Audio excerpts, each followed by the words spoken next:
اور ایسے لوگوں کو ڈرنا چاہیے جو ایسی حالت میں ہوں کہ اپنے بعد ننھے ننھے بچے چھوڑ جائے اور ان کو ان کی نسبت خوف ہو کہ ہمارے مرنے کے بعد ان بیچاروں کا کیا ہوگا۔ بس چاہیے کہ یہ لوگ اللہ سے ڈریں اور درست بات کہیں۔ جو لوگ یتیموں کا مال ناجائز طور پر کھاتے ہیں وہ اپنے پیٹ میں آگ بھرتے ہیں اور ضرور دوزخ میں ڈالے جائیں گے۔ اللہ تمہاری اولاد کے بارے میں تم کو ارشاد فرماتا ہے کہ ایک لڑکے کا حصہ 2 لڑکیوں کے حصے کے برابر ہے، اور اگر اولاد میت صرف لڑکیاں ہی ہوں یعنی 2 یا 2 سے زیادہ تو کل ترکے میں ان کا 2/3 ہے، اور اگر صرف ایک لڑکی ہو تو اس کا نصف ہے، اور میت کے ماں باپ کا یعنی دونوں میں سے ہر ایک کا ترکے میں 1/6 حصہ ہے، بشرطے میت کے اولاد ہوں۔ اور اگر اولاد نہ ہوں اور صرف ماں باپ ہی اس کے وارث ہوں تو 1/3 ماں کا حصہ ہے، اور اگر میت کے بھائی بھی ہوں تو ماں کا 1/6 حصہ ہوگا۔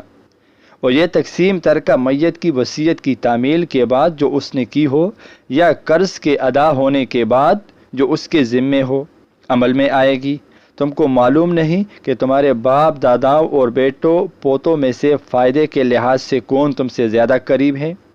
یہ حصے اللہ کے مقرر کیے ہوئے ہیں اور اللہ سب کچھ جاننے والا حکمت والا ہے۔ اور جو مال تمہاری بیویاں چھوڑ مریں اگر ان کی اولاد نہ ہو تو اس میں سے نصف تمہارا ہے، پھر اگر ان کی اولاد ہو تو ترکے میں تمہارا حصہ 1/4 ہے، لیکن یہ تقسیم وصیت کی تعمیل کے بعد جو انہوں نے کی ہو یا قرض کے ادا ہونے کے بعد جو اس کے ذمے ہو کی جائے گی۔ اور جو مال تم مرد چھوڑ مرو اگر تمہارے اولاد نہ ہو تو تمہاری بیویوں کا اس میں 1/4 حصہ، پھر اگر تمہاری اولاد ہو تو ان کا 8واں حصہ ہے۔ یہ حصے تمہاری وصیت کی تعمیل کے بعد جو تم نے کی ہو اور ادائے قرض کے بعد تقسیم کیے جائیں گے۔ اور اگر ایسے مرد یا عورت کی میراث ہو کہ جس کے نہ باپ ہو نہ بیٹا مگر اس کے بھائی یا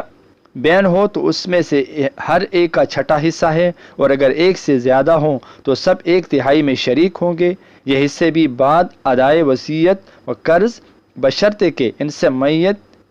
نے کسی کا نقصان نہ کیا ہو تقسیم کیے جائیں گے۔ یہ اللہ کا فرمان ہے اور اللہ نہایت علم والا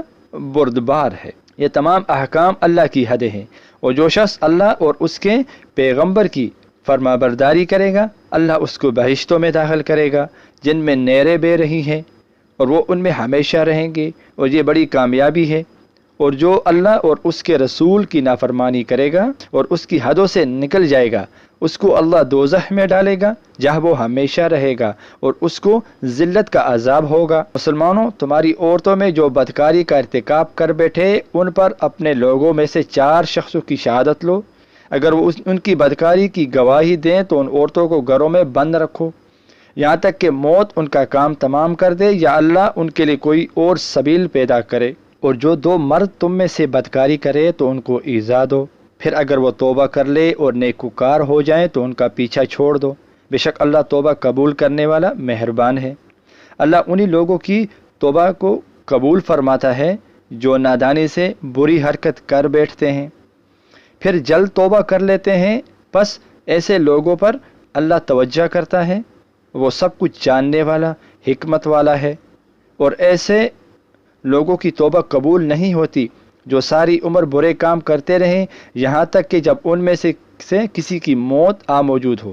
تو اس وقت کہنے لگے کہ اب میں توبہ کرتا ہوں، اور نہ ان کی توبہ قبول ہوتی ہے۔ اور جو کفر کی حالت میں مریں ایسے لوگوں کے لیے ہم نے دردناک عذاب تیار کر رکھا ہے۔ مومنو، تم کو جائز نہیں کہ زبردستی عورتوں کے وارث بن جاؤ، اور دیکھنا اس نیت سے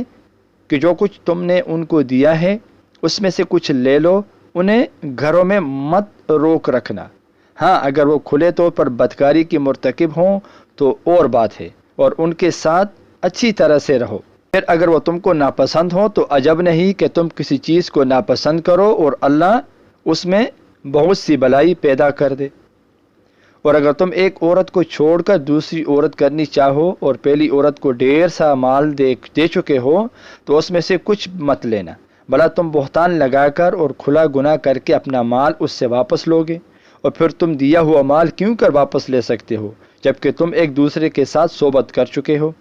اور وہ تم سے پختہ عہد بھی لے چکی ہے۔ اور جن عورتوں سے تمہارے باپ دادا نے نکاح کیا ہو ان سے نکاح نہ کرنا مگر جاہلیت میں جو ہو چکا سو ہو چکا۔ یہ نہایت بے حیائی اور اللہ کی ناخوشی کی بات تھی اور بہت برا دستور تھا۔ تم پر تمہاری مائیں اور بیٹیاں اور بہنیں اور پھوپھیاں اور خالائیں اور بھتیجیاں اور بانجیاں اور وہ مائیں جنہوں نے تم کو دودھ پلایا ہو، وہ رضائی بہنیں اور ساسیں حرام کر دی ہیں، اور جن عورتوں سے تم خلوت کر چکے ہو ان کی لڑکیاں جنہیں تم پرورش کرتے ہو وہ بھی تم پر حرام ہیں۔ ہاں اگر ان کے ساتھ تم نے خلوت نہ کی ہو تو ان کی لڑکیوں کے ساتھ نکاح کر لینے میں تم پر کچھ گناہ نہیں، اور تمہارے سلبی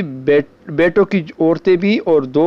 بہنوں کا اکٹھا کرنا بھی حرام ہے، مگر جو ہو چکا سو ہو چکا، بے شک اللہ بخشنے والا بڑا مہربان ہے۔